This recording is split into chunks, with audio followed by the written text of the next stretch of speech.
for those of us who can afford it, the Gautrain stands as the blueprint for high-speed rail links here in Mzansi. But nearly 2 decades later, the express needs a new operator. And according to business journalist William Brederode, Gauteng authorities are way behind schedule in picking one. They wanted to have selected a preferred bidder to be the next operator by August 2024, more than a year ago. Obviously, that hasn't happened. And that hasn't happened yet. So the Gautrain Management Agency indicated to me that there's been several extensions in that process to allow bidders more time to get their pitches together and to finalize everything. But they said that's not the final hurdle to select a preferred bidder. Later in our training topic, the site of the deadly George building collapse is going up for auction soon. And finally, a curious murder case grabbed national attention in 1970s apartheid South Africa, with On This Day in SA history that's at the end of the show. New episodes of The Lead air Monday through Thursday at 7 p.m. Let's get chatting. My name's Graeme, this is The Lead, and this is the South African story. Moving to our top story today, Democratic South Africa's had such lofty dreams of Ramaphosa bullet trains for our now largely decrepit rail network, if we're being honest. The Gautrain, though, well, it stands as somewhat of a contemporary rail success story, if you will. Still, the high-speed service between OR Tambo International Airport and the capital, Pretoria, is approaching its final station in finding a new operator to run the Gautrain. News 24 business journal William Brederode, well, he's here to check our tickets. Thanks for joining us back in the lead. Thanks, Graeme. I love it here. Yeah, fantastic. Look, the Gautrain's lekker. It's my favorite treat when I go to Gauteng. I make sure to go on the Gautrain. I mean, it's clean, modern, generally on time. Anecdotally, it's very well run. It's a dream to take that from the airport. Perhaps still a luxury for most South Africans in terms of the ticket prices, right? Well, I'd say it's a success story, definitely in terms of the experience. I think there's maybe some questions that can be asked about the finances of it. Yeah, and the affordability. And where it runs. I mean, it doesn't run to Soweto. Yes. So it's largely serving richer areas. Yes. And it's for business people on the move, you know. That's seemingly the target. Although on ticket prices, it is worth mentioning that they are running some discounts for students and pensioners, and they launched a new program with that. Okay, cool. Where people can apply to get a special status and then... But when you go down into the subways, you can sort of like suspend your disbelief for 2 moments and think that you possibly in Europe or America. That's how it feels. Yeah. It's amazing. Yeah. Okay, so you came across somewhat of a scoop that the Gautrain Management Agency, well, is the state agency that obviously oversees the safe running of this entire operation. It initially awarded Bombela Concessions Company, I remember that being in the headlines for quite a while, the tender to construct and run the Gautrain essentially for 2 decades, 20 years. When did the process first start now to possibly find a replacement or to keep Bombela on as the main sort of operator here? When did that process begin? About 2 years ago. So from what I can see, that process kicked off in November 2023. And that was towards the start of the month. Towards the end of the month, the Gautrain Management Agency hosts a briefing and set out their timeline to complete this process. Because come March 2026, the 20-year concession would have elapsed, and failing an extension, technically there'd be no operator of the Gautrain. So they gave themselves that would be November 2023, counting forward 2 years or so, 2 and a bit years. And they wanted to have selected a preferred bidder to be the next operator by August 2024, more than a year ago. Obviously, that hasn't happened. And that hasn't happened yet. So the Gautrain Management Agency indicated to me that there's been several extensions in that process to allow bidders more time to get their pitches together and to finalize everything. But they said that's not the final stage of the hurdle, or final hurdle to select a preferred bidder. Thing is, it's more than a year after they initially indicated they wanted to have finished that process, and they budgeted time for the bidder to reach commercial close and financial close, and then to have a transition period, which should have started by now. But they haven't selected a preferred bidder, which should have happened more than a year ago based on their own timeline. And when's the deadline now for the new operator to supposedly start in practice? Well, March 2026 is when it's actually 19 and a half years, when that 19 and a half year concession period ends. So in their annual report for the latest year, 24-25, the Gautrain Management Agency puts, I think they call it business continuity, as one of the top 5 strategic risks facing the Gautrain post-March 2026. Practically, they'll almost certainly make a plan.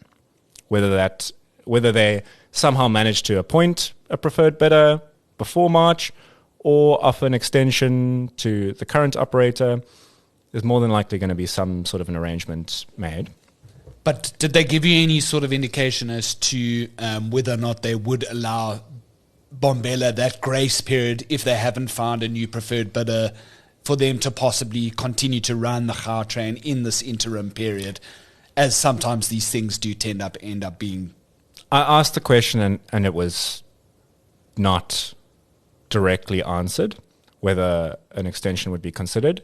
That's helpful. The way they phrased it was that they are, and I'm not going to get the exact wording right, but the sentiment was that they're confident that there will be a successful transition period after March 2026, and that there will not be any disruptions to the service. So they didn't really elaborate on how they're going to achieve that, given that they are behind their previously communicated timelines. But they said that that's what they're going to do.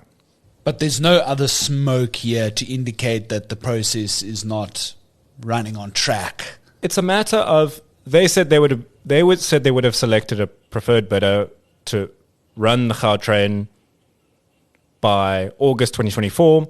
We're now more than a year later, and they haven't selected a preferred bidder. And they're not giving the reasons. They've indicated that they've extended the bid validity window several times to accommodate bidders and the Gautrain Management Agency to sort out whatever procedural matters they're sorting out. But by way of specifics that would be of particular interest, let me say I don't have them. Right. Okay. How popular does the Gautrain continue to be? Are we talking millions of people taking this? Yeah. So that's something indicated in the Gautrain Management Agency's annual report. It was 7.8 million passengers. They call it passenger trips. Okay. In the 24-25 financial year. I think that's inclusive of both rail and bus, because there's also the bus service.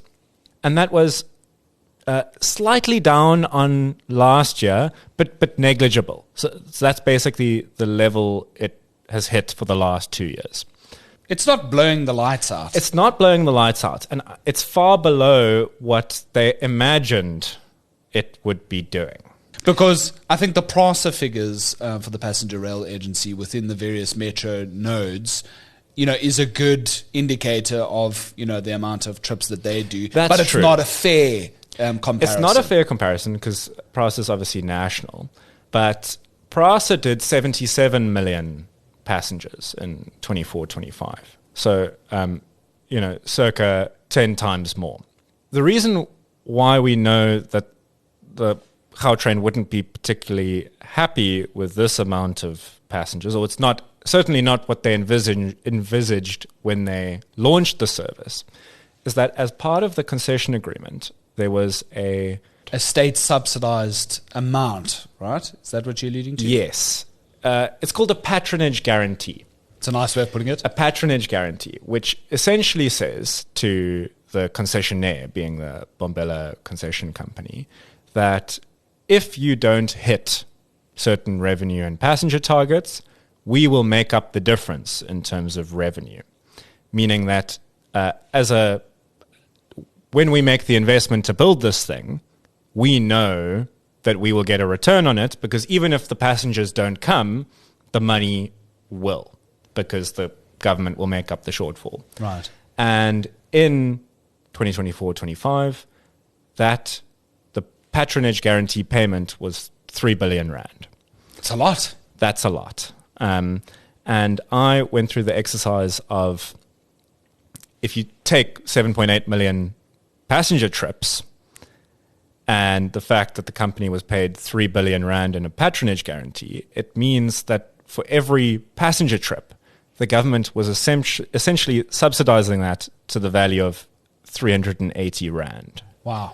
Per trip. Bit of a crude way to do the maths, but it's indicative of the value of the subsidy and how the passenger numbers haven't quite lived up to expectations. Yes, okay. And this is even more crude as a way to do it. But I looked at the cost of an Uber from Hatfield to OR Tambo, which is the furthest possible route. That's quite a journey. And at the time I looked, which was midday, it's probably not peak, it was less to take an Uber than the 380 rand subsidy. Wow. And I think it's worth remembering that all across the world, passenger rail services like this are state subsidized. Yes.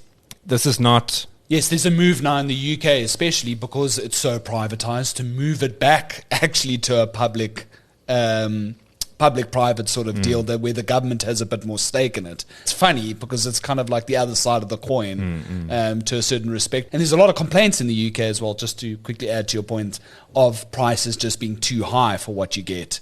It's also a very interesting conversation to have. Subsidies help. Subsidies are supposed to bring down the price of passengers. And we want passenger rail to work because we want pressure taken off the roads. And it can be a quick, efficient system. So subsidies are not unusual.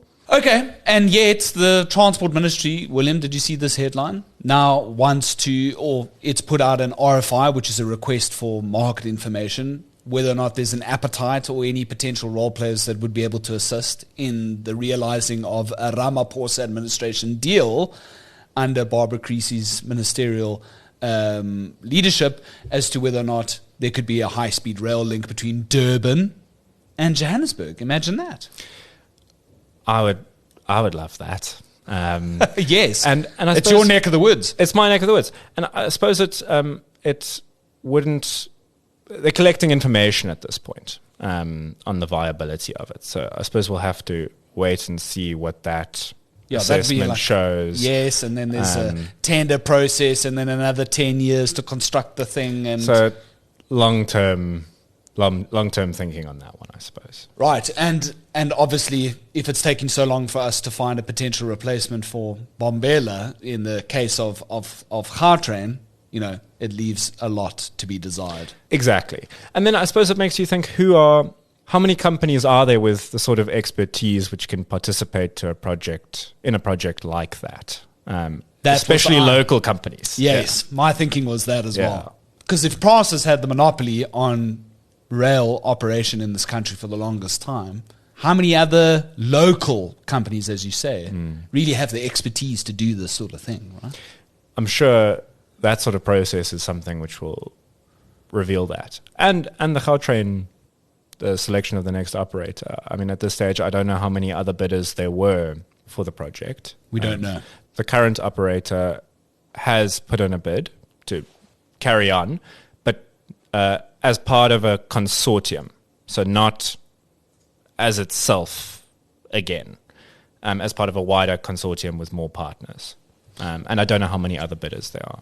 I did see some headlines. Murray and Roberts has been in trouble sort of financially in more recent years, and they've sort of sold their stake within Gautrain to the They got out a couple of years ago. Yeah. They sold their stake, which I believe was 50% of Bombela. So the actual assets are owned by the government, but the concessionaire is able to make a profit of it for that period. And they sold their stake a couple of years ago now, yeah. It's quite a public-private partnership deal, you know? It's the biggest, to my knowledge. It was a initial construction cost. Treasury put it at 31.8 billion rand. And then with those patronage guarantee payments over a number of years, it's a huge, huge project. And a lot of money to be made for any successful bidder. And then did you see this headline? Gupta links Santon property above Gautrain station on auction. This is specifically the top of the Santon station for the Gautrain. Apparently it was the Guptas were involved previously, and now that real estate, obviously in the Golden Mile, part of Gauteng, would be prime real estate for anybody looking to develop it. I would think it would be something along the lines of what we've already seen in Cape Town. The station deck is looking stunning these days here in Cape Town. So that story goes that a decade and a half ago or so, there was this special purpose vehicle which was Gupta linked through an owner, which was majority owned by a Gupta linked company, which was appointed to develop this prime real estate. I mean, being on top of a Gautrain station is great because you then have access to those 7.8 million people, not all of whom would go through. But you know what I mean? You're close to a great public transport It's node. a rare opportunity. Very rare opportunity. And that site, after having that special purpose vehicle appointed, looks the same way it did 20 years ago. Nothing happened. So now It's going on auction. it's going on auction. And I saw in that article it's expected to fetch 200 to 300 million rand. Yeah, maybe even more. I mean, it is prime Yeah. real estate. Can you imagine like a shops, Yeah. penthouse apartments? That's the sort of thing that I'm thinking about.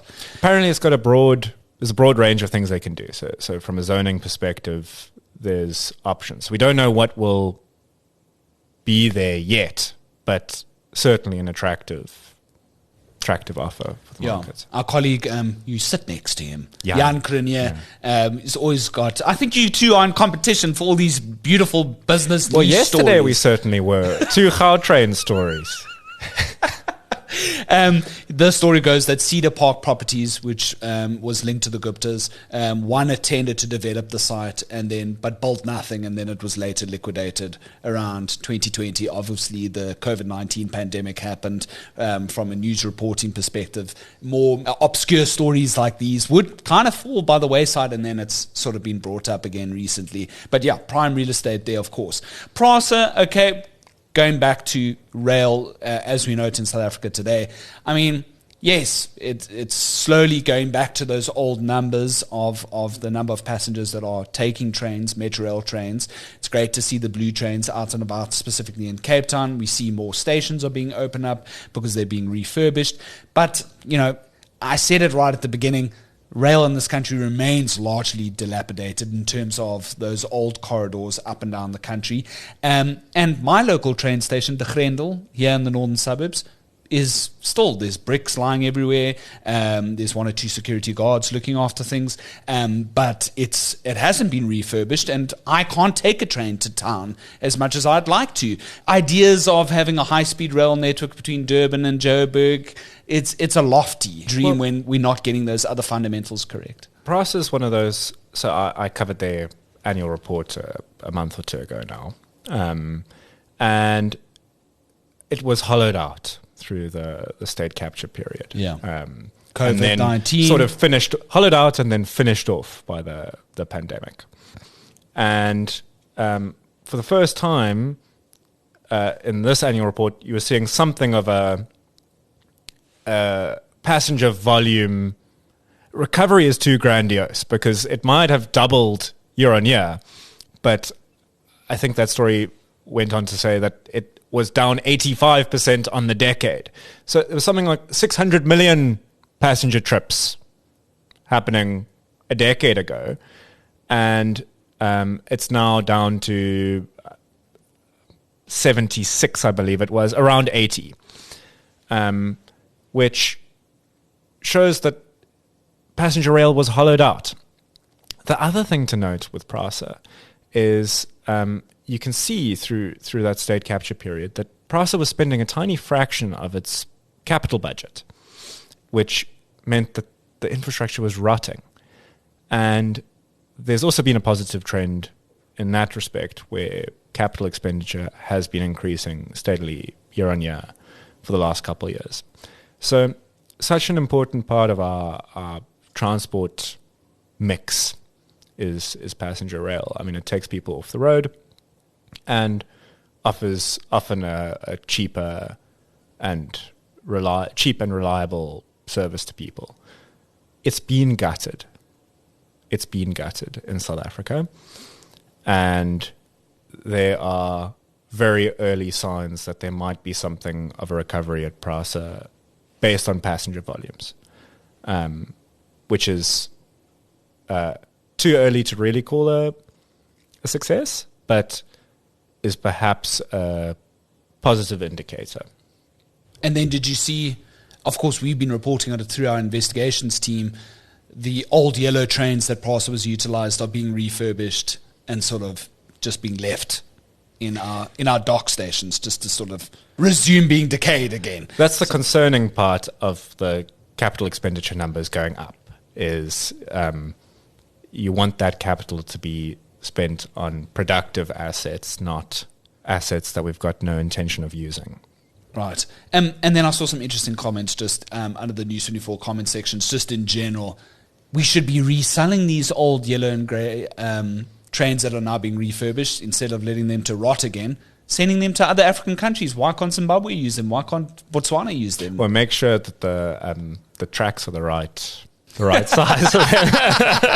And that they're the right height. We don't want to screw somebody else over the way we got screwed. Yeah, that's a very, very good point. That's William Brederode. He's got the scoop on what's happening with Gautrain these days. Will they be able to get another operator in time? You know, I don't feel an awful lot confident. It's very vague. It is quite vague. But they maintain that the process will be smooth and that there won't be any operational issues. But I'm sure you'll stay on top of it. I suppose we'll have to see. Yeah, 100%. Who will run Gautrain? Clock ticks as bid to find new operator runs late. That's William Brederode. Thanks, Bill. Thanks, Graeme. Trending topic.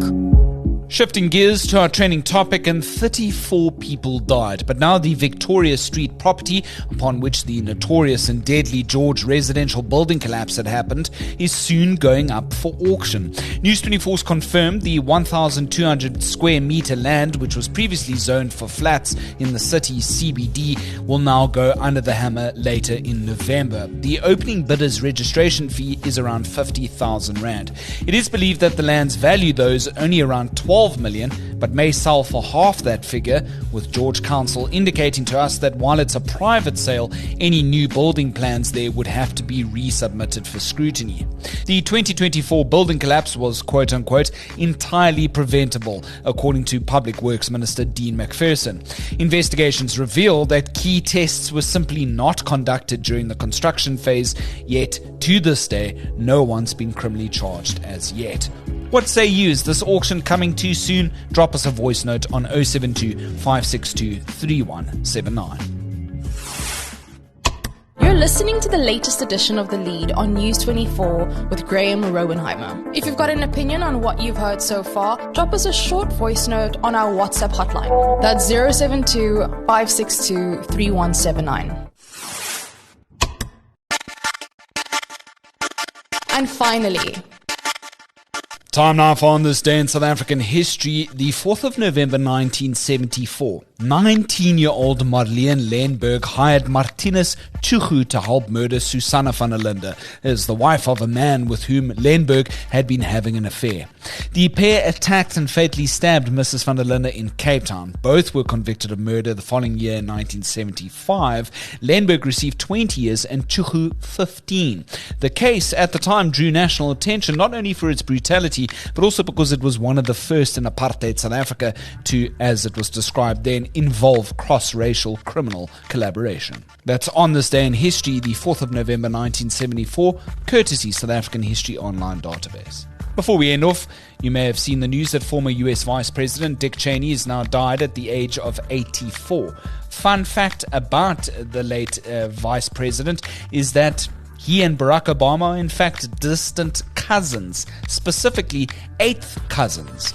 This was in fact discovered by Lynn Cheney, Dick Cheney's wife. She was researching her family ancestry for a book in 2007. They share, both Barack and Dick, a common ancestor, a 17th century French Huguenot immigrant named Maureen Duval. This was also later confirmed by officials at Ancestry.com. Quite funnily enough, when this all came to light, a spokesperson for the Obama campaign had joked, quote unquote, obviously Dick Cheney is the black sheep of the family. Perhaps you want to advertise on The Lead. It's a good time to get in. The numbers continue to grow, and our shows are running like clockwork, Monday to Thursday at 7 p.m. Drop us a mail if you're so inclined, thelead@24.com. Hit like, follow, and subscribe. That way you get notified of each edition as and when it drops on all of your favorite streaming platforms. We're just getting started this week, baby. My name's Graeme, and so long as there's trusted news first, we'll always have The Lead.